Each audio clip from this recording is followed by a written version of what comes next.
해당 영상은 스포일러가 포함되어 있어 시청에 주의가 필요합니다.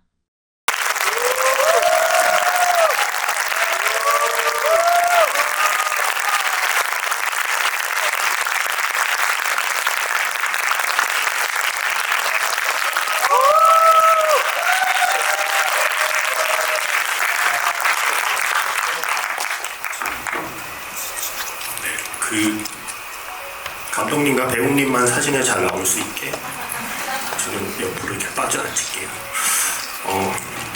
손에 뭘 적어올 걸. 예. 저는 손에 아무것도 적은 게 없네요. 오늘 아침부터 하루 종일 정말 한국에서 개봉해서 영화관에 오신 기자나 평론가가 아닌 정말 이 영화를 보고 싶어서 오신 관객분과의 만남이 이제 오늘 마지막입니다.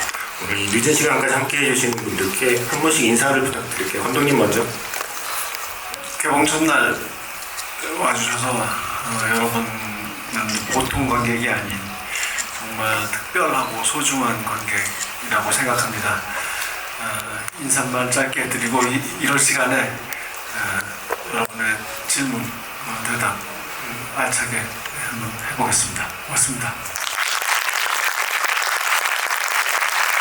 네, 반갑습니다. 이병헌입니다. 오늘 기다리고 기다리던 개봉날이고 이렇게 그림처럼 정말 꽉 찬 관객석을 하루 왼종일 보면서 너무 행복하고 흐뭇했습니다. 극장이 어려운 그런 시기에 이런 모습을 또 언제 볼 수 있을까, 그런 어떤 슬픈 마음도 있었고 또 기쁜 마음도 있었고 되게 여러 감정이 오갔던 하루였습니다. 이렇게 특히나 늦은 시간에까지 기다리시고 오늘의 GV를 들으시려고 오신 분들은 그야말로 정말 진정한 영화 팬분들이 아닌가 생각이 됩니다. 오늘 좋은 얘기들 많이 나눌 수 있었으면 좋겠습니다. 감사합니다. 네, 안녕하세요. 신혜진입니다. 사실 저희가 진짜 무대 인사를 많이 돌고 이제 이 시간 마지막 되게 늦은 시간인데 혹시 영화 끝나고 가시는 분도 있지 않을까 생각이 들었는데 자리를 이렇게 지켜주셔서 너무 감사드리고 지금 정말 이 자리에 계시는 분들은 정말 감독님과 우리 선배님들의 찐팬이지 않을까라는 생각이 들어서 영화를 어떻게 보셨는지 너무너무 궁금합니다. 재밌는 시간 됐으면 좋겠습니다. 감사합니다. 안녕하세요. 박기주입니다.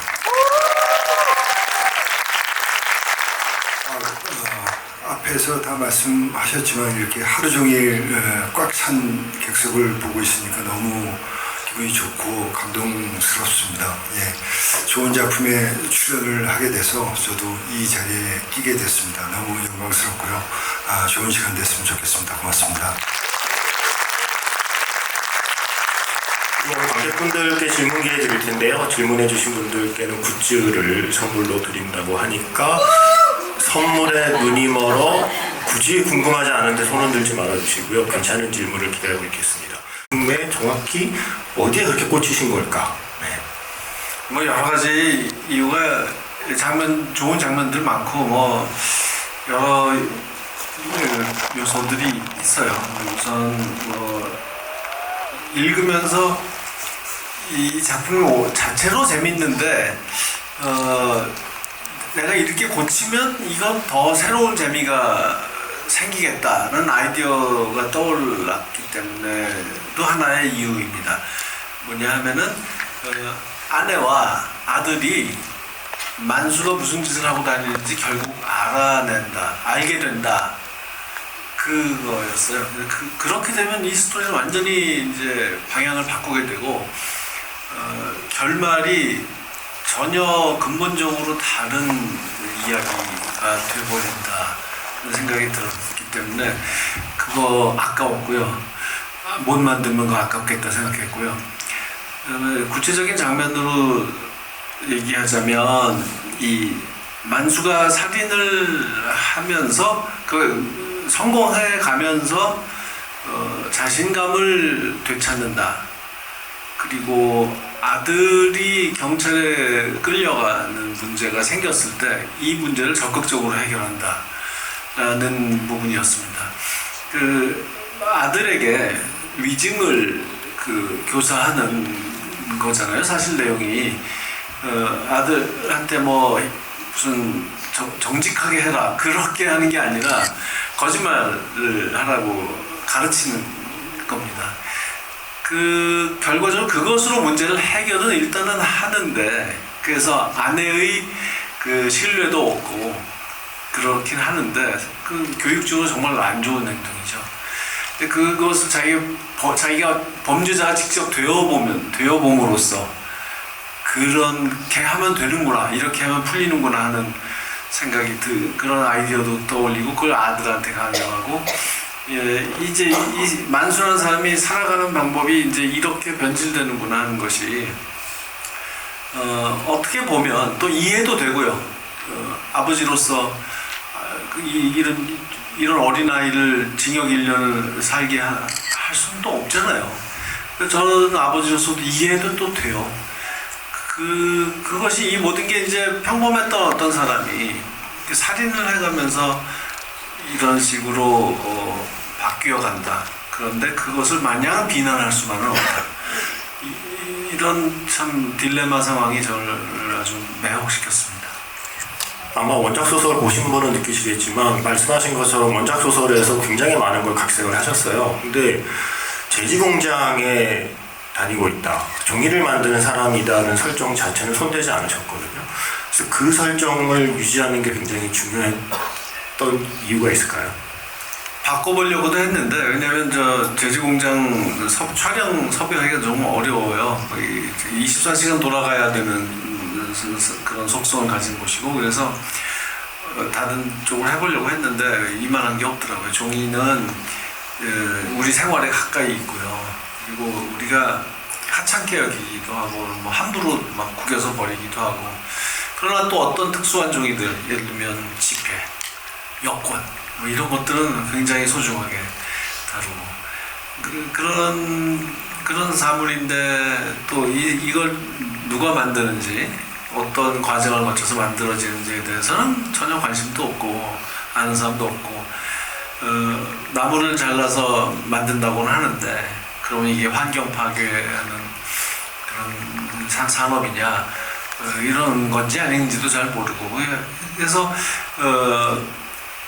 이 만드는 사람에 대해서 한 번도 생각 안 해본 일인데, 그러면서도 내 주변에 가까이 있고, 이런 여러 가지로 따져봤을 때 참 좋은 선택이었다, 원작자가 그렇게 생각했습니다. 그래서 아마 영화 보시면 느끼시겠지만 영화 속에서 종이에 대해 이야기하는 말들이 종이를 영화로 바꾸면 감독님이 하고 싶었던 이야기를 만수의 입을 통해서 대신하고 있는 게 아닌가, 혹은 범모의 입을 통해서 대신하고 있는 게 아닌가, 혹은 시조의 입을 통해서 하고 있는 종이에 대한 어떤 그 일종의 예술이라고 하는 그런 마음가짐들이 감독님의 속마음 같다는 좀 생각이 좀 들었어요. 요거 하나 정도 이제 질문하고 배우님들께 여쭤볼게요. 어쩔 수가 없다라는 그 제목을 정한 뒤에 영화 속의 대사들을 좀 넣은 건지, 아니면 영화 속에 그 좀 대사가 원래 있어서 도끼와 모가지라는 제목 말고 새 제목을 정할 때 어쩔 수가 없다를 가져온 건지. 예. 정확히 어느 씬인지 기억나지 않는데 하여튼 각본을 쓰는데 어쩔 수가 없다라는 대사를 쓰면서 다 써놓고 들여다보니까 그게 하나가 참 제목처럼 딱 눈에 들어오더라고요. 그래서 그렇게 제목을 지었고, 아니다, 그것도 아닌 것 같다 생각해보니까 다 쓰고 나서예요. 다 쓰고 제목을 새로 지어야 되는데 뭘로 하지 하고 고민할 때 각본을 이렇게 훑었어요. 되게 이제 각본에 있는 대사라든가 지문에서 영감을 받아서 제목을 짓는 경우가 많으니까 이렇게 쭉 훑어보다가 그 문장이 딱 눈에 들어왔어요. 그래서 일단 그 제목을 지었고, 그 제목을 그렇게 붙이고 나니까 이 사람 저 사람한테 그 대사를 주고 싶더라고요. 누구나 그냥 다 한 번씩 하는 대사로 근데 재밌는 건 뭐냐면은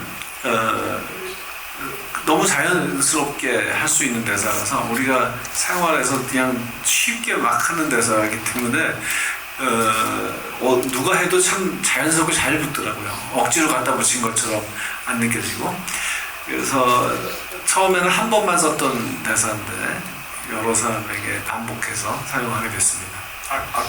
요거 하나만요. 분재한다는 설정이 먼저예요? 아니면 시체 처리 방법을 먼저 정하시고 거기에 맞춰서 분재를 혹시 설정하신 거예요? 원래 이제 이게 미국 영화로 만들 생각이었기 때문에 분재는 없었고, 만수가 미리가 식물인간이잖아. 너 그렇게 말할 정도로 그렇게 빈정될 정도로 식물 좋아하는 사람이고, 거기서 출발한 아이디어들이 많은데 그 중에 하나가 이제 우리 류성희 미술 감독이 온실을 꾸며야 된 이제 책임자로서 온실에 뭘 배치할 것이냐, 그럴 때 분재 아이디어를 냈어요. 그래서 분재 좋다, 갖다 놓읍시다 이렇게 말해. 나도 동의했지만 그냥 장식으로만 놓기에는 아깝고, 영화라는 것은 뭐 하든지 하나 있으면 다 그걸 악착같이 써먹어야 되거든요. 그러니까 분재를 가지고 더 할 수 있는 게 뭘까 생각하다가 박희순 선출 유튜브 출연하는 거 보고 화딱지 나가지고 샘나고 막 그래가지고 나뭇가지 구부리다가 뚝 하고 분지르잖아요. 그런 데서 그런 만수의 감정을 표현하는 소품으로도 써먹고, 그렇게 더 뭘 할 게 없을까 하다가 이제 시체를 처리하는 방법으로 참 아름다운 이미지가 만들어졌잖아요. 그 포스터를 쓰고 싶었는데 사람들이 말려서 못했지만 그래도 전기톱을 하는 거보다 낫잖아요. 그렇게 됐습니다. 감독님 항상 이렇게 모순된 말씀을 하세요. 항상 관객 수에 목말라 있다. 예, 이번 영화 정말 대중적으로 만들고 싶다 하면서 제목은 뭐가지. 그 이미지를 포스터고. 그리고 예전에 아마 봉준호 감독이 살인의 추억 만들 때 감독님이 추천하신 제목은 그거 아니었어요? 너는 자수를 하지 않으면 사지가 썩어 죽는다. 네.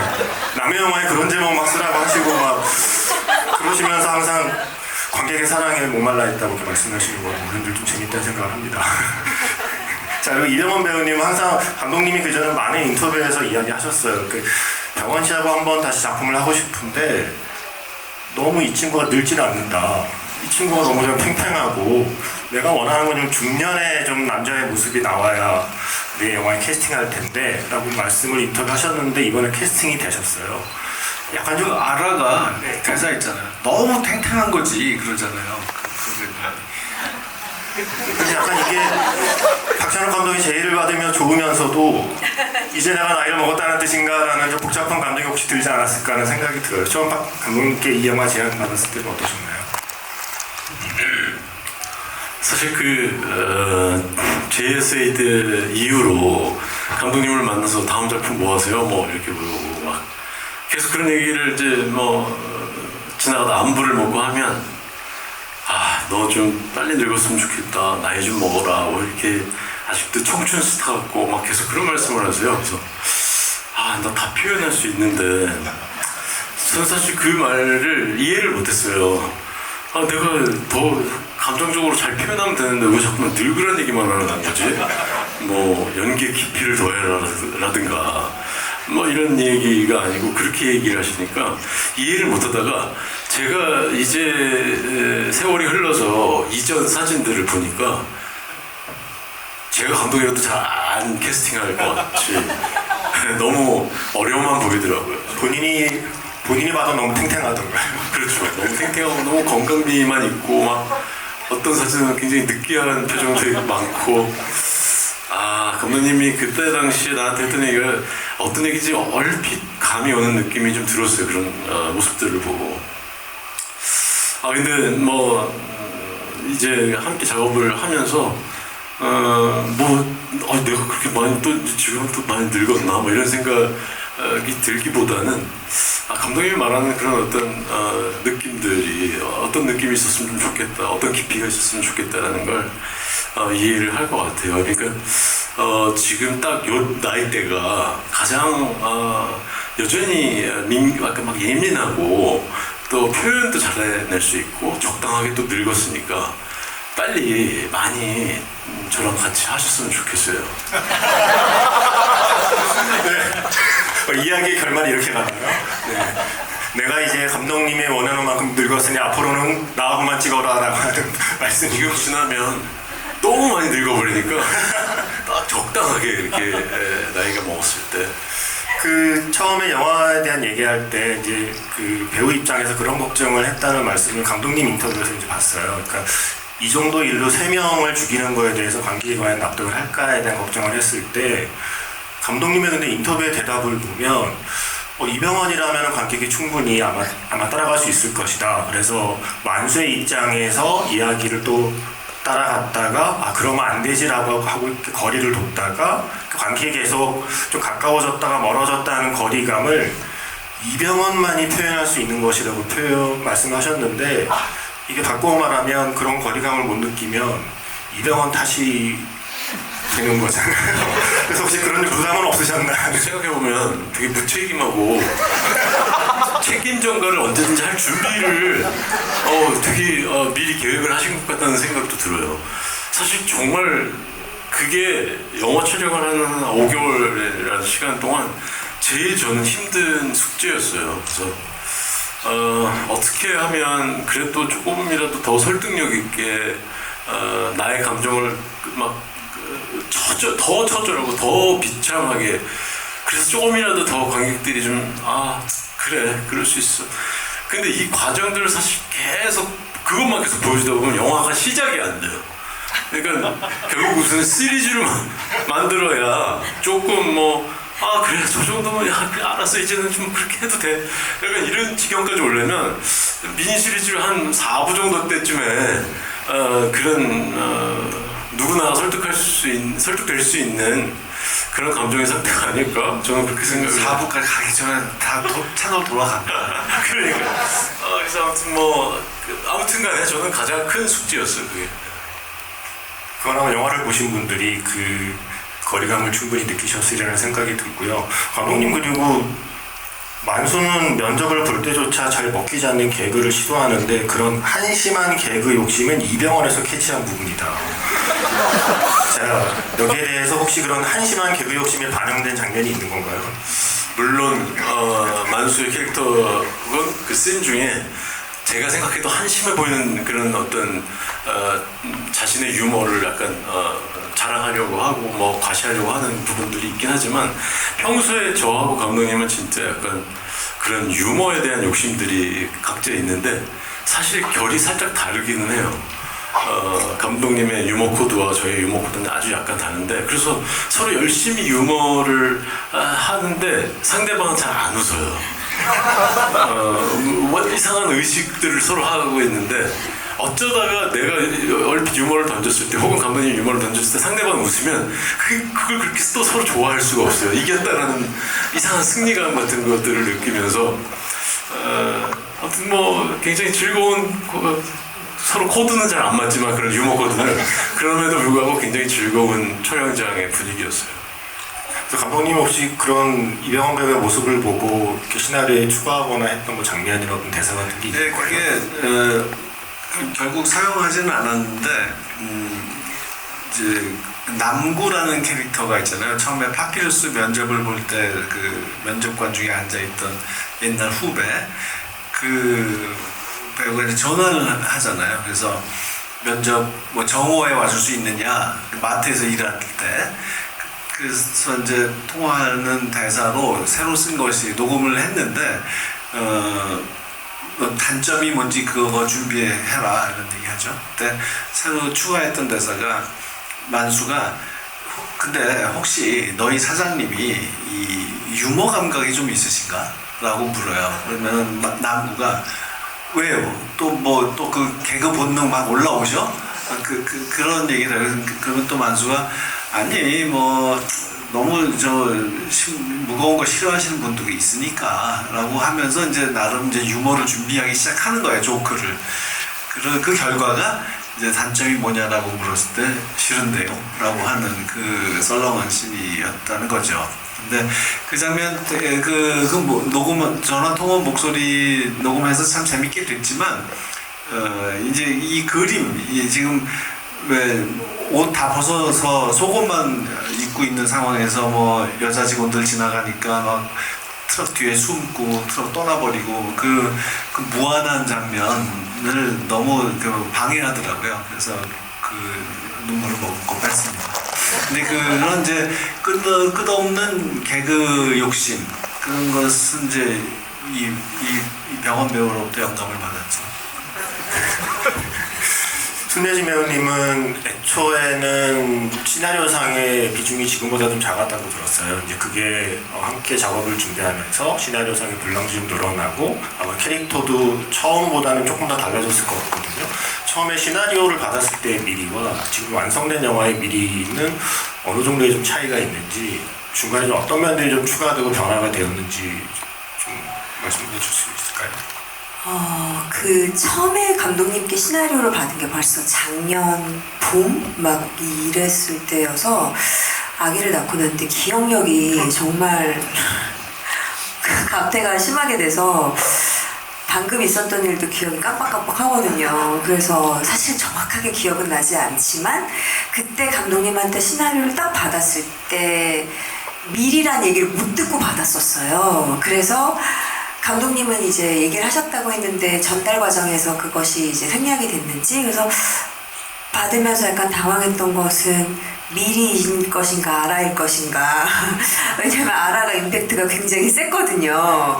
그래서 근데 아라는 아라 미리겠지? 라고 생각을 하면서 근데 이제 지금 완성된 영화보다 미리는 이렇게 그게 어떤 지금은 그래도 굉장히 녹아 있고 나중에 이제 그런 부분들이 나오는데 그때는 조금 그 캐릭터와 임팩트가 조금 미미하다는 생각을 했었어요. 그래서 감독님이 대본을 주셔서 무조건 해야지 하고 딱 이렇게 읽다가 점점 이제 책을 마지막에 딱 덮고 이제 머릿속이 복잡해지는 거죠. 근데 영화가 너무 엄청난 거예요. 시나리오가 너무 엄청난 거예요. 그리고 제가 이제까지 읽었던 시나리오의 이 캐릭터에서 전 만수 캐릭터가 너무 매력적인 거예요. 그래서 내가 나중에 여자 만수 같은 캐릭터를 진짜 언젠가 해보고 싶다 배우로서 그런 욕심이 날 정도로 만수 캐릭터가 너무 매력적이었어요. 그래서 미리가 만수보다 반의 반 정도의 매력이 있었으면 어땠을까. 아마 어쨌든 배우는 연기를 하면서 뭔가 되게 표현하고 보여주고 싶은 극적인 상황에 놓이고 싶거든요. 근데 이제 그런 반면 미리가 내가 잘할 수 있을까 좀 어렵기도 하고 이 캐릭터가 무엇인지 약간 좀 모호한 캐릭터였어요. 처음에 더. 그래서 걱정을 했지만 그럼에도 불구하고 정말 작게 나오더라도 감독님이랑 그냥 꼭 한번 해야지라고 이제 결과적으로 마음을 먹었죠. 네. 제가 월요일에 처음 영화를 보고 오늘 아까 오후에 한 번 이제 더 봤거든요. 근데 아무래도 처음 볼 때는 이제 저 역시 이 영화 자체를 처음 보니까 주인공 만수를 따라가서 보게 되잖아요. 만수가 주인공이고 다 만수의 주변 인물들로 존재하니까 만수를 따라가면서 영화를 처음에 보았고 이제 영화 한번 보고 다 아니까 아까 볼 때는 이제 다른 주변 인물들 이렇게 좀 보게 되거든요.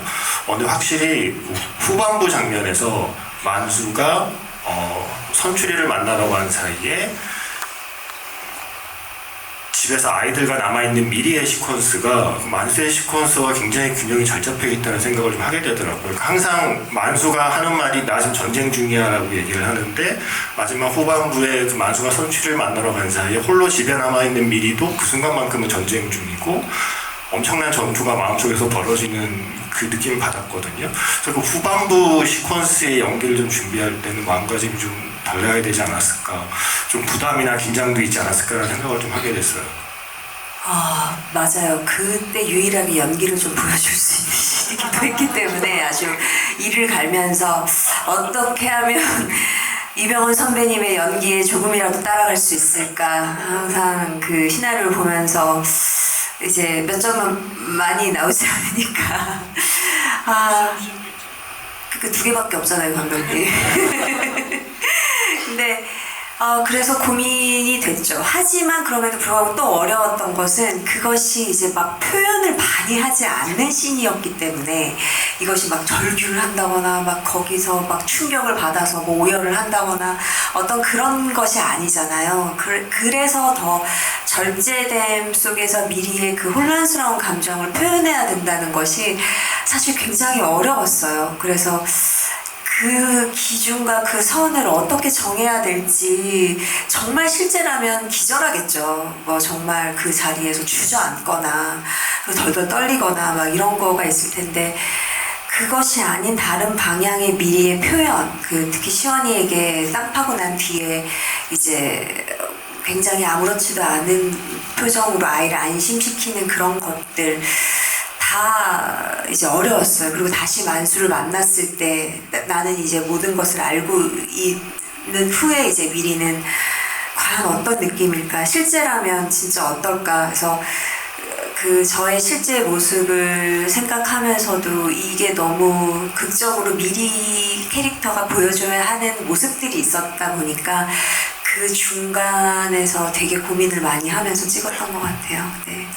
그래서 저는 두 번째 볼 때는 미리의 발견이 여러분 2번 보셔야 돼요. 네. 그래서 그 2번 보셨어요? 네, 그 후반부 시퀀스가 확실히 그 캐릭터의 힘이 보였고, 요거는 그냥 진짜 궁금해서 얼마 전에 그 천만 공약으로 천만 되면 춤춘다고 오셨잖아요. 네. 영화 속에 의상 입고. 네. 그리고 감독님도 못할 게 주신다고. 뭐가 있나? 저는 네. 솔직히 진짜 그 감독님 보고 싶어서 여러분들이 도와주셨으면 좋겠다는 생각을 해요. 그래서 천만 대에서 명동에서 만약에 춤을 추게 되면 감독님께는 어떤 의상을 입히고 싶으신 건가요? 정말로 인디안 복장을 입으면 너무 웃길 것 같기는 한데. 인디안 복장의 포니테일. 네, 옛날에 감독님이 그 머리를 하셨다는 얘기가 있더라고요. 그래서 저는 솔직히 배우분들은 뭐 코스튬을 입을 일이 많잖아요. 근데 감독님은 솔직히 없잖아요. 평생 살면서 없으시잖아요. 우리 정말 보고 싶지 않나요, 여러분? 감독님 지금 춤 연습하고 계신가요, 집에서? 그리고 박희승 배우님은 진짜 이거는 정말 궁금해서 술 한 방울도 안 드시고 연기하신 거예요? 이거 진짜 이거는 안 그럴 수가 없는데라는 생각을 자꾸 볼 때마다 하게 되거든요. 그 한 잔 먹고 싶었어요. 그러니까 뭐 취하진 않더라도 조금 느낌이라도 살리려면 한 잔 하는 게 좋지 않을까라고 생각을 했는데 박찬욱 감독님 그 디렉션이 굉장히 디테일하고 미션을 완수해야 될 것들이 굉장히 많아요. 그래서 한 테이크 가면 한 5개의 미션이 오고 그 5개의 미션을 완수하면 또 5개의 미션이 오고 매 테이크마다 정신 똑바로 차리지 않으면 큰일 날 만한 일들이 벌어지기 때문에 한 잔도 안 먹었고요. 그래서 술 대신에 이제 숨을 많이 참았어요. 그래서 그 얼굴을 빨갛게 만들어요. 예, 얼굴 빨개지기 위해서 그 슛 들어가기 전에 한 30초 동안 숨을 꽉 참으면서 얼굴 빨갛게 만들어서 그런 식으로 했습니다. 숨을 오래 참으면 침이 나오거든요. 저 침 연기가 되게 좋았거든요. 그래서 저건 시신 아니겠지? 라는 생각했는데 근데 사실 선출이라는 역할은 등장 시간이 짧은 데에 비해서 그러니까 만수를 하여금 마지막에 되게 갈등하게 만들어야 되는 인물인 거잖아요. 좀 겉으로 보면 약간 비어 보이고 허세가 있지만 동시에 같이 시간을 보내보니 인간적인 매력도 느껴야 만수가 이걸 내가 죽여야 되나 말아야 되나 너무 죽이기 싫다라는 생각을 자아낼 수 있으니까 그래서 그 주어진 시퀀스 안에서 그거를 표현해야 된다는 부담이 좀 배우에게 있지 않았을까. 그래서 그 부분을 감독님과 어떻게 좀 얘기를 했는지가 좀 궁금해요. 그래서 그 허세와 약간 마초적인 기질이 있음에도 또 정감이 있고 그런 정이 있는 사람으로 만들었으면 좋겠다라는 말씀을 굉장히 많이 하셨고, 근데 이 친구는 굉장히 자기 안에 갈등이 많은 친구라서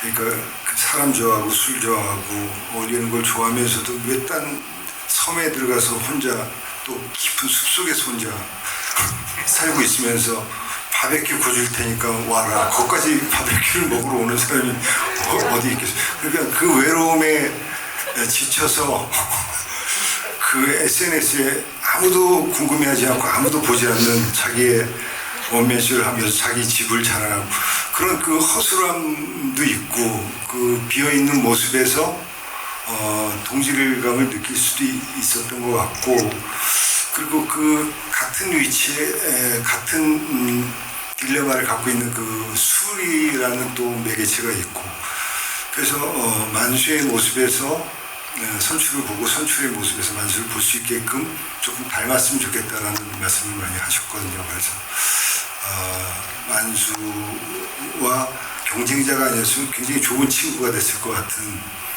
그런 생각을 하면서 연기했습니다. 이게 칭찬을 하고 싶은데 칭찬으로 안 받아들으실까봐 그냥 선출이셨어요.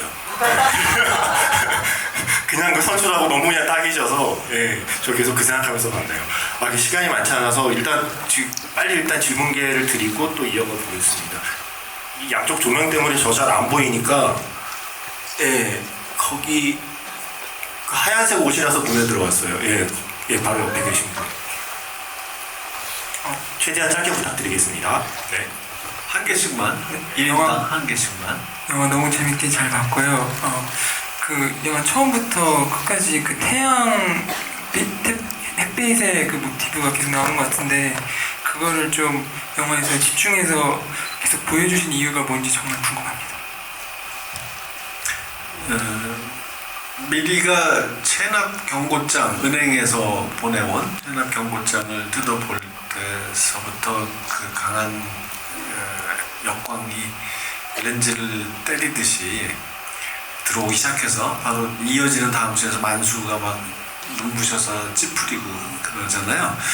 치통에다가 뭐 다리는 떨리지, 막 햇살이 눈을 찌르지, 그러니까 너무 어떻게 해야 할지 몰라 하는 그런 상황으로 몰려가는 거고, 뭐 좀 말로 표현해 놓으면 너무 뻔하고 진부한 소리라서 그냥 알아서들 생각하세요라고 하고 싶은데, 그냥 그런 어떤 가혹하게 이렇게 자꾸 내모는 그런 운명의 힘이라고 할까요? 거역할 수 없는 가혹한 그런 인상을 좀 불러일으키고 싶었습니다. 그냥 저는 혼자 재밌는 생각을 한 게 태양 제지에서 잘린 다음에 문 제지를 가고 싶어 하잖아요. 그 감독님의 작품 중에 다른 해가 꾸는 꿈이 있잖아요. 그래서 문 제지가 달이고 태양 제지가 해니까 역시 다른 해가 꾸는 꿈인가 라는 생각을 잠시 했었습니다. 여기 앞쪽으로 좀 내려와 볼까요? 진짜 안 보이네요. 네. 잠깐만요. 여기 가운데에 거기 검은 옷 입은 여자 네. 저 그냥 막 시키는 거니까 저한테 뭐라고 하지 마세요. 네. 네, 영화 초반에는 너무나 현실적으로 가장의 모습을 표현해서 많이 슬펐는데요. 되게 현실적이던 이 가장인 만수가 어느 순간부터 이렇게 살인까지 할 정도로 망가진 마음이 들었는지, 이분이 원래 망가진 사람이었는지, 아니면 실직 기간이 길어지면서 마음이 점점 망가졌는지, 아니면 얼렁뚱땅 이렇게 한 명씩 자기가 닮은 사람을 살인을 함으로써 망가져 갔던 건지, 그런 마음의 감정이 궁금합니다. 그럼 만수를 연기한 배우의 생각을 한번 들어볼까요? 아까도 말씀드렸지만 사실 저는 그게 가장 큰 숙제였어요. 이것을 관객들한테 누가 해고를 당했다고 살인을 결심하고 행동에 옮기겠어요. 사실 그래서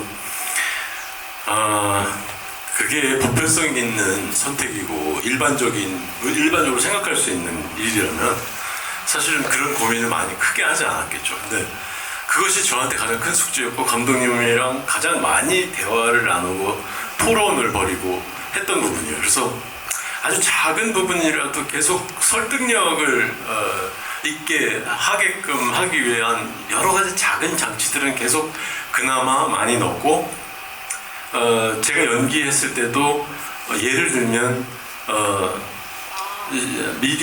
리원이가 강아지 집에서 계속 리투 막 하고 혼자서 계속 중얼거리고 있을 때에도 그 모습을 보고 이 영화에서 가장 만수가 절망의 끝을 달리는 감정이었으면 좋겠다고 생각을 해서, 사실은 그 씬이 조금 제 감정이 길었었어요. 고개를 푹 숙였다가 뭔가 어떤 결심을 했다기보다는 어쨌든 간에 그 어떤 얼굴에 내 가족을 난 어떻게든 먹여 살려야 되겠다라는 그런 어떤 다짐 같은 게 느껴지는, 그래서 고개를 다시 드는 장면이었었는데, 감독님도 그 장면은 자체는 좋아하셨는데 편집의 연결상 고개를 푹 숙이면 다음 씬에서 바로 연결로 화장실에서 고개를 푹 숙이고 있다가 그 바지가랑이를 막 잡는 그 장면으로 연결하는 것이 뭐 더 절실해 보이고 절박해 보였다고 생각을 하셨는지 그렇게 이제 편집을 하셨고, 아무리 자기가 절박하더라도 어쨌든 간에 그런 계획을 세우고 한 사람이라도 덜 희생시켜야 되겠다라는 생각으로 자기를 2위까지 올려놨다가 다시 한번 펼쳐보니까 그래도 나보다 스펙이 더 좋은 것 같아서 어쩔 수 없이 한 명이 더 늘고 막 이런 어떤 갈등 상황, 그리고 처음 선출을 계속 질투하고 선망하는 대상,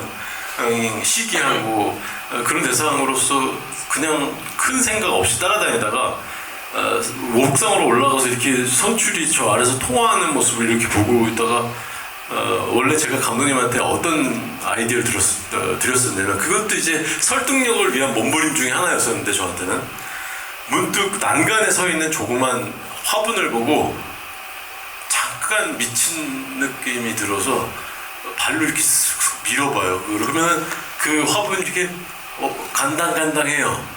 거기서 약간 발로다가 이렇게 떨어뜨리려고 하다가 정신이 헛딱 드는 그런 어떤 장면들, 감정들을 연기하고, 그리고 이제 큰 화분까지 들죠. 그러다가 잠깐만, 내가 뭐하는 짓이지 하는 감정도 있지만, 저 친구 하나 없어진다고 그래서 이 모든 것들이 다 해결된다는 보장이 없으니까 혼잣말로 이제 중얼중얼 이야기하면서 어쨌든 간에 계획은 세워요. 계획은 세우지만 범모가 첫 번째 대상인데, 범모 또한 정말 어설프고 평범한 남자가 살인을 계획은 했지만 그것을 실행에 옮긴다는 것은 뭔가 덜그럭거림이 굉장히 크게 있고, 또 실행을 하려고 하는 과정 중에서도 여전히 마음의 갈등은 계속 있었을 거라고 생각해요. 근데 나는 어쨌든 간에 그 씬은 제가 죽이지 않고 알아서 내 죽어요. 그러니까 이것도 어떤 면죄부를 준 건가, 감독님이 일부러 장치적으로.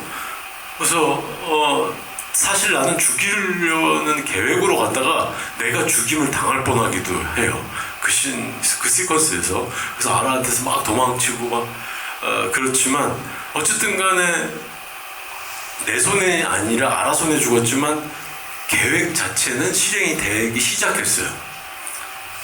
그리고 두 번째, 그러면 어쨌든 간에 시작이 됐으니 뭔가를 계속 이 계획을 실행해 나가긴 해야 되겠다는 생각이었겠죠. 시조를 또 찾아가요. 시조를 찾아가서 우리 딸하고 똑같이 책가방을 앞에 맨 모습의 시조의 딸을 보면서 도저히 못하겠다. 그러니까 자꾸만 감정이입이 되니까 도저히 못하겠다 생각으로 결국 또 나가려고 하다가 붙잡혀요. 또 그 타이밍에. 그래서 처음으로 자기 딸에 대한 얘기를 주저리 혼잣말 하듯이 처음으로 이제 이야기를 하게 되면서 또 두 번째 실행을 하기 위해서 기다리고 있다가 어쩔 수가 없다라는 말을 반복하면서 자꾸만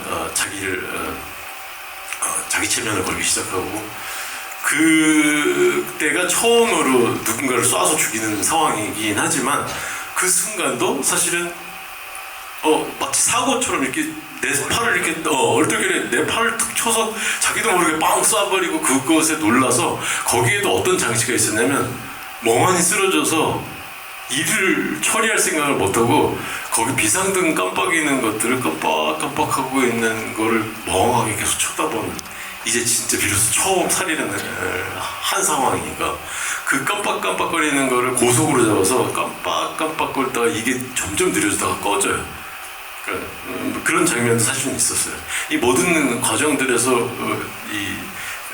지금 생략된 장면들이 많은데 이게 이제 시간적인 문제로 그렇게 감독님이 편집하는 과정에서 많이 다 잘려나간 부분들이고, 이제 세 번째 살인에서는 나름 굉장히 계획적인 모습들이 보여요. 그리고 약간 좀 전문적인 느낌까지도 보이고 만수의 변화를 볼 수 있는 과정이긴 하지만, 거기서 선출이 그런 얘기를 해요.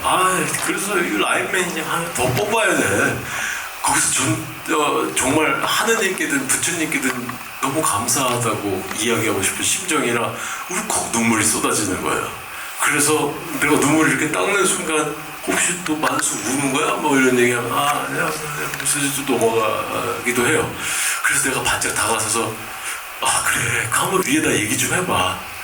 한 사람 더 필요할 거 아니야. 그래서 그럼 언제 그런 말을 했냐는데 선출 뭘 얘기를 해? 나만 쫓겨나지 막 이러면서 자기가 했던 얘기인데 없었던 얘기처럼 그렇게 얼버무리니까 거기서 이게 그냥 하는 얘기였구나 하면서 또다시 이제 실행을 하려고 하는데, 원래의 계획은 막 나름대로 굉장히 과학적으로 소세지를 계속 먹이고 그래가지고 그 소세지가 계속 이 안에 들어가 있고 나중에 그 소세지를 밀어 넣어서 극체한 것처럼 보이려고 하지만 중간에 눈을 불뜨고 쳐다보다가 벌떡 일어나서 가는 뒷모습을 보면서 계획이 다 틀어졌다.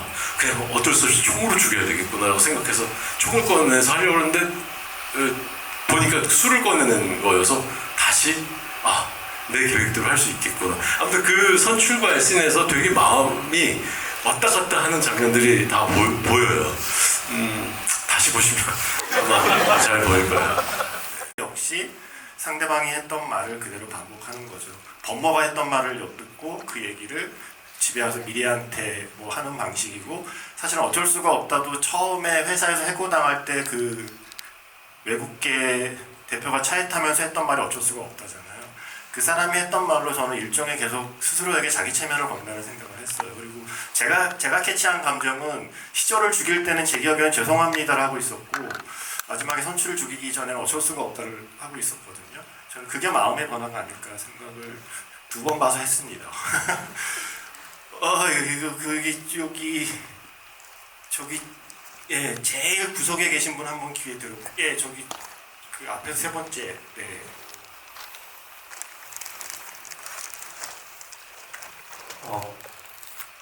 일단 영광이고요. 네. 간단한 질문 하나 드리고 싶습니다. 저는 영화를 보고서 그 막내딸 리원이한테 시선이 많이 갔었는데 좀 뭐랄까요, 그 비일상적인 말투나 그 앵무새처럼 그 들은 말을 반복하는 정도 수준의 소통밖에 안 하는 걸 보면서 저 아이에게 어떤 전사가 있을까, 감독님이 어떤 구상을 가지고 만든 캐릭터일까, 그게 궁금했습니다. 영화 속에서 언급을 하지는 않지만 자폐 스펙트럼이라고 봐야겠죠. 그 굉장히 범위가 넓은 그런 여러 증상을 관찰할 수 있는데, 리원이는 또 그 단계 연주도 굉장히 천재적으로 잘 하고 말 알아듣고 반응을 하기도 하고, 그렇지만 스스로 말을 잘 하지 않고 반향으로 때또는 그 의사 표현 같기도 하고, 예를 들면은 엄마가 전화하는 말 없어? 라고 할 때 오빠가 저기 여동생한테 어깨를 탁 쳐서 네가 말해, 그러면 너네 아빠 나중에 후회할 거야 라고 엄마의 말을 전달하잖아요. 그걸 보면은 좀 의사소통을 잘 하는 충분히 그런 아이 같기도 하고, 근데 되게 미스테리어스한 면을 가지고 있어요.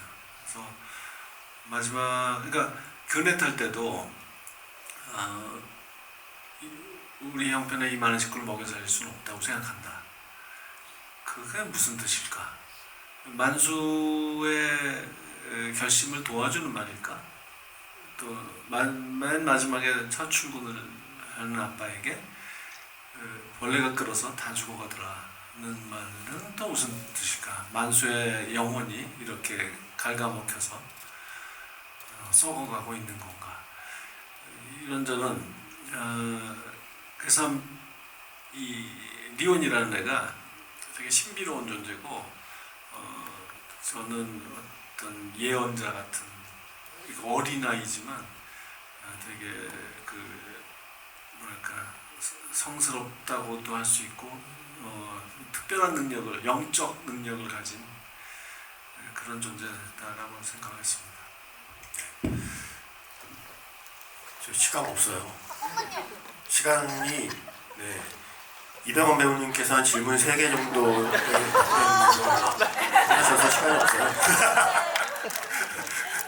아니 사실 이게 시간이 더 있으면 당연히 좋은데 질문도 받기 힘들 것 같아요. 아니 왜 이렇게 설득력 없게 쓰셔가지고 설득을 지금 여기서 말로 하게끔 만드세요. 근데 그거는 네, 질문하세요. 질문 받아요? 네. 그럼 마지막으로 한 명만 질문을 받아보겠습니다. 나 누구 받아야 되니? 네. 저기 그 핸드폰 들고 계신 분. 네. 예. 여기 앞입니다. 여기 예. 네네 맞습니다. 짧은 질문이길 바랍니다. 일단 전작 헤어질 결심에서는 스마트폰을 굉장히 잘 활용을 했었는데 이번 영화에서는 극중 배경이 현대이고 공장이 자동화되어 갈 정도로 AI가 발전해 나가는 상황임에도 불구하고 만수나 법무는 폴더폰을 사용하더라고요.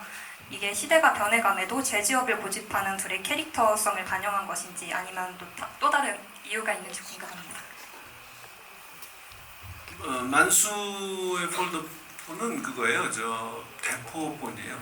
그러니까 자기 왜 펄프맨 잡지에 광고를 이제 내겠다고 전화를 걸 때부터 이 사람은 이제 범죄자의 길로 들어섰기 때문에 자기 번호를 노출하지 않기 위해서 혹시 나중에 이제 수사가 있을 때 대비해서 다른 전화를 하나 구한 거죠. 추적되지 않는 번호. 그래서 그걸 사용한다는 설정입니다. 업무는 뭐 특별한 이유는 없었어요. 그냥 뭐 다양한 제가 그 헤어질 결심에서 아이폰을 많이 썼더니 무슨 뭐 아이폰만 좋아하는 사람 저는 그게 아니고 그냥 그 애플에서만 협찬을 해줬기 때문에 쓴 것 뿐이거든요. 그래서 이번에는 좀 다양한 폰을 쓰려고 했을 뿐입니다. 이번엔 협찬이 없었나요? 근데 저희 정말 근데 맞춰야 돼요. 예. 저야 뭐 밤새 하고 싶죠. 예. 하지만 지금 저에게 주어진 시간이 다 소진이 되었고 요 질문 정도는 마지막으로 마무리 인사 겸 좀 부탁드리고 싶어요. 어쨌든 여기 계신 감독님과 배우분이 만든 이야기는 여기서 끝났거든요. 하지만 그 만수로 그리고 미리로 그리고 그 살았던 시간을 생각하면 이 가족의 이후에 대한 상상을 배우분들은 해보시지 않을까? 그 생각은 아마 감독님이나 배우분들이 서로 다 다룰 수 있지 않을까 하는 생각이 들어서 앞으로 이 가족은 어떻게 될까? 어떻게 살 수 있을까 정도의 이야기를 부탁드리고 싶고 선출은 이제 더 이상 세상에 살아있지 않지만 저승에서 생각하기에 나를 죽이고 가정을 되찾은 저 가족이 앞으로 어떻게 살아갈지에 대한 상상 정도를 선출에게도 부탁드리고 싶네요. 저는 참 오랜 투쟁 끝에 결국은 그래도 받아들여지지 않을까. 근데 그 굉장히 오래 걸릴 것이다. 그리고 특히 아이의 그 시원이 아들의 그 어린 나이에 새겨진 트라우마는 끝내 그것은 이렇게 해결 못할 것이다. 물론 엄마가 돼지고기라고 말해서 그걸 믿는 척은 하지만 스스로도 믿으려고 하지만 정말 저 깊은 곳에서는 그걸 믿을 수 없다고 생각하죠. 그렇기 때문에 굉장히 노력을 많이 하겠지만 이 세 식구가 다 그렇지만 결코 처음처럼 돌아가기는 어렵다. 그러나 뭐 결별을 하거나 그러지는 않는 채로 안간힘을 다해서 같이 살아보려고 하지 않을까 이렇게 생각합니다. 만수. 네. 아까 말을 너무 많이 하네요. 말을 또 해도 되는지 모르겠습니다. 빨리 할게요. 감독님은 이렇게 말씀을 하시지만 저는 아주 처절한 비극이라고 생각을 해요. 처음 장면과 똑같이 처음 바베큐 했던 장면하고 거의 비슷한 느낌으로 마당에서 이제 우리 일요일날 바베큐 할까? 뭐 이런 얘기하면서 마치 모든 것이 다 원래대로 돌아온 듯한 느낌으로 첫 출근을 하지만 사실 이 모두의 영혼은 갈갈이 다 찢긴 상태고 다시는 회복될 수 없는, 그리고 미리는 사실은 살인을 그렇게 다 저지른 사람하고 어떻게 살을 부비며 살 수가 있겠어요. 정말 어쩌면 언제든 미리가 가족 아이들하고 떠나도 이상하지 않을 엔딩이었고, 만수가 공장에서 드디어 내가 이 자리에 서기 위해서 이 모든 것들을 다, 이 험난한 상황들을 다 겪었는데 그 자리에 서도 뭔가 계속 상실감이 있고 허무함이 있어서 자기 혼자 막 으쌰으쌰 하고 막 기분을 좀 업시켜보려고 하는데 클로즈업으로 딱 들어갔을 때 굉장히 어느 때보다도 우울해 보이는 얼굴이었어요. 그리고 그런 AI화된 그런 어떤 장소에서 되게 어디로 가야 할지 모르는, 막 이렇게 또 그도 언제 쫓겨날지 모르는 그런 어떤 입장으로 느껴질 때 영화가 딱 끝나는데, 그 가족들 모두는 처음에는 다 이루었다지만 마지막 끝날 때는 다 잃었다로 끝난다고 저는 생각을 해요. 네.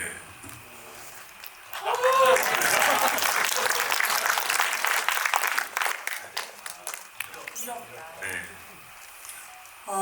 저도 그 마지막 부분에 있어서 미리가 과연 그 만수를 받아줬느냐. 근데 이제 미리가 그 만수한테 첫 출근을 축하해 하고, 미리는 어쨌든 이제 자기의 그 어떤 모든 것들을, 만수의 어떤 것들을 덮은 표정으로 아무렇지도 않게 만수를 대하지만, 미리 대사 중에 이제 만수가 이제 뭐 다니던 테니스도 치고 뭐 학원도 다녀라고 했을 때 미리가 아니 나 이제 돈 벌 거야. 근데 그것은 어떻게 보면 이제 미리가 이제 마지막에 머리도 자른 상태에서 나타나잖아요. 어떤 심경의 변화일 수도 있고 미리의 어떤 다른 모습, 이제 거기에서 나도 이제 독립적으로 이미 이 모든 것을 알고 난 후에 다시 돌아갈 수 있지는 않겠죠. 그리고 노력을 해도 문득문득 떠오르겠죠. 그래서 저는 지금 이제 이런 관객분들의 반응, 또 이렇게 어떻게 생각하셨어요? 라고 했을 때 기자분들도 그렇고 잘 그러니까 미리가 다 덮고 모든 것이 이제 평온으로 돌아갔다고 생각하시는 분들도 꽤 많으시더라고요. 그래서 저도 그런 생각을 하면서 지금 또 이 질문을 하면서 또 생각이 바뀌는 거예요. 아, 나라면, 내가 미리였다면 일단 독립적인 것들을 준비하면서 어느 정도 그런 것들이 준비가 됐을 때 만수에게 허심탄회하게 물어볼 것 같아요. 어떻게 했느냐? 어떤 식으로 해서 이렇게 됐느냐? 라고 했을 때 만수가 모든 것을 허심탄회하게 다 이야기를 하고 난 뒤에 결정을 할 것 같습니다. 자, 이제 저승에 있는 선출이 생각하는 이 가족의 앞날에 대해서. 저는 두 번째 봤을 때는 그 마지막에 미리의 감정에 이입을 해서 정말 눈물이 났거든요. 아, 이걸 가슴 아프게 어렵지만 받아들인다라고 생각을 했는데, 네 번째 보니까 굉장히 시니컬하게 봐지더라고요. 이거 어쨌든 범죄 아니야. 이 범죄를 가장 이성적이고 냉정했던 미리마저 묵인하고 동조자가 되는 것이 아닌가라는 생각을 하면서 너네 집안은 파탄 날 거야. 사람 죽이고 니들이 행복하게 살 수 있겠어? 이런 생각을 했습니다.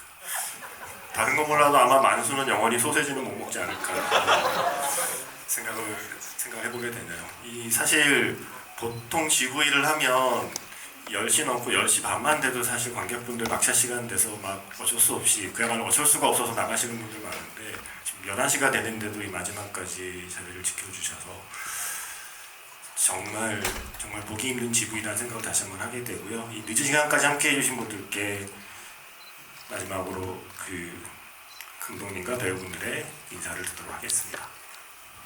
예, 첫날 무대 인사에 또 마지막 무대 인사는 아니지만 마지막 만남 무사히 마치게 돼서 참 감개무량합니다. 앞으로 이 영화 좀 많이 널리 추천하고 좋은 말씀 많이 퍼뜨려 주시기 바랍니다. 고맙습니다. 저도 오늘 아침 10시부터 계속 그 언론 인터뷰를 5시간 하고 그리고 오늘 저녁 시간에는 계속 무대 인사를 하느라고 사실 굉장히 저야말로 영혼이 막 이렇게 떠나 있는 상황인데 오늘 그렇다고 얘기하기에는 너무 즐겁고 유익한 시간이었던 것 같아요. 저는 오늘 이런 GV의 서로 관객과의 대화 같은 것들이 앞으로 우리 영화를 보는 분들이 서로가 할 수 있는 이야기거리였으면 좋겠다는 그런 생각이 들었어요. 그래서 너무 좋은 대화였던 것 같아요. 아무튼 늦은 시간까지 너무 감사드립니다. 저 역시 정말 이렇게 선배님의 긴 이야기를 들으면서 선배님이 이제 정말 연기를 여러 가지 고민하시면서 하셨구나라는 생각도 들고 또 이제 감독님의 이 질문에 의한 감독님의 대답을 들으면서 저 역시도 또 그런 생각이 있으셨구나. 또 희순 선배님도 마찬가지고 그래서 이 이야기가 끝이 없는 거예요. 이 이야기가 감독님 이야기 이 전작들에 비해서는 굉장히 직관적인 영화라고 하지만 그럼에도 불구하고 관객분들이 정말 질문을 많이 해주시고 우리 역시도 감독님 그거 뭐예요? 이렇게 얘기하거든요. 그래서 N차 관람을 해주시기를 진심으로 부탁드립니다. 감사합니다. 늦은 시간까지. 잘 만든 작품, 재밌는 작품, 좋은 작품은 많이 있는데 이 작품을 가지고 토론하고 얘기하고 서로의 생각을 나눌 수 있는 작품은 많지 않다고 생각합니다. 저는 이 작품이 그런 작품이라고 생각을 하고 이 작품에 참여한 것을 굉장히 자랑스럽게 생각합니다. 이 작품 많이 알려주시고요. 사랑해 주시면 감사하겠습니다. 고맙습니다. 박희준 배우께서 박찬욱 감독님 영화에 출연하면서 발가벗겨질 각오를 했는데 발가벗겨진 건 이성민이었다 라는 얘기를 하셨었어요. 그래서 발가벗겨지고 싶은 욕망이 있구나. 그래서 다음번 박찬욱 감독님 영화에서 한번 발가벗겨지는 박희준 배우님을 보고 싶은 생각이 들었고 그리고 손예진 배우님의 천만 공연 그때 감독님이 이렇게 혼잣말 하신 게 영상에 찍혔거든요. 누가 보고 싶대? 제가 보고 싶습니다. 그래서 다음번에도 또 그 박혜선 배우님의 조금 더 긴 분량의 발가벗겨진 그 캐릭터로 박찬욱 감독 영화에 만나기를 좀 기대하게 되고요. 손예진 배우님의 천만 공약이 꼭 실현돼서 포니테일을 하고 인디어 목장을 입은 감독님의 춤을 명동에서 볼 수 있기를 바라고 사실 아까 이병헌 배우님 말씀 길게 한다고 놀렸지만 저는 약간 GV 때 하는 느낌이 뭐냐면 우리가 영화에서 보는 건 감독님의 미장센을 보잖아요. 이런 이야기를 듣다 보면 배우 마음속에 미장센을 좀 엿보는 느낌이 들어요. 그러니까 배우가 이 인물을 연기하는 동안 어떻게 마음속에 어떤 고민을 치열하게 하면서 연기를 했는가에 대한 이야기를 조금 좀 얘기를 들은 것 같아서 이병헌 배우의 마음속 미장센을 본 것 같아서 저는 굉장히 좋은 시간이었고 감독님 누구보다 관객의 사랑에 목말라 계십니다. 본인보다 더 흥행이 잘된 감독들을 제거하고 싶은 마음을 품지 않고 그래서 우리가 그 다른 분들의 영화를 우리도 좀 계속 봐야 되니까 그분들이 제거되지 않도록 이 영화가 좀 충분한 사랑을 받을 수 있도록 많은 소문을 내셨으면 좋겠고요. 제가 솔직히 오늘 2번 봤는데 처음과는 다르게 2번 볼 때 확실히 보이는 게 많아요. 오늘 못 보셨으면 N차 관람하실 때는 이경미 감독님이 어느 장면에 출연하는지도 발견해 보시면 재밌을 것 같습니다. 오늘도 찌찌가까지 함께 해주셔서 진심으로 감사합니다. 고맙습니다.